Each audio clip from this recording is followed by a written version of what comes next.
Is the 10 to $15 billion you're marshaling, is that money inside social capital, or is that in total? Does that include what you're doing in your family office and personal holdings that you may have in, say, Bitcoin or Tesla or Amazon or Facebook or whatever?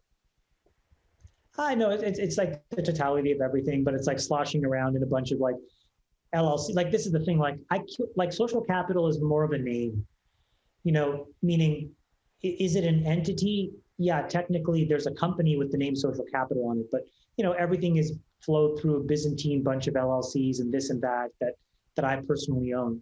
This is why, part of the work now that I have to do this year is reorganize myself. So, Social Capital 1.0 was a traditional set of venture funds called Social Capital. Social Capital 2.0 is basically my family office. And for Social Capital 3.0 to become a reality, which I would like to do in the next couple of years, I have to do some cleanup work.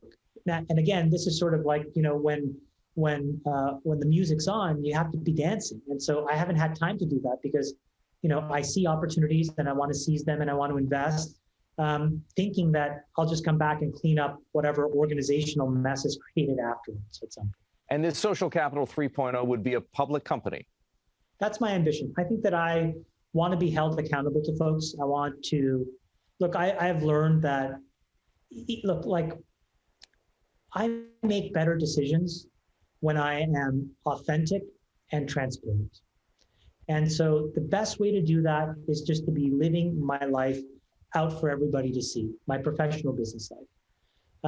And so I like the idea of the transparency of the public markets. I love the idea of having investor calls, having an analyst day, teaching people, learning from people, having a yearly thing that Buffett does. I would want to do our own. It won't be as grandiose or as big, but maybe it will in 30 or 40 years. And so, I want to do those things. And look, I'm going to work until I'm 65. And so between now and 65, that's the goal. And, to be honest with you, I don't have a very high regard for money. And I don't know Mr. Buffett to really tell you what he thinks about it, but I grew up with nothing. I'm going to die with nothing. And this is purely an instrument that I can use to put the foot on the gas. So I'll give you an example. Mm-hmm. Today, for all the ballyhoo talk about climate change, China controls 80% of lithium-ion battery production. And so to the extent that we ever get into a geopolitical posture where China decides to slow down the progress of the United States, one of the ways in which you can do it is just to basically slow the trickle of the critical inputs and precursors that we need to make batteries. No batteries, guess what, Eric? No climate change. And so, that's an area that I'm going to invest in. And that's an area I'm going to go for it. Is it risky? Yeah. Will it cost several $billion? Probably more. Could it fail? I think if we think through it from first principles, I think it has a very high degree chance of being successful. But, I'm going to make a huge bet.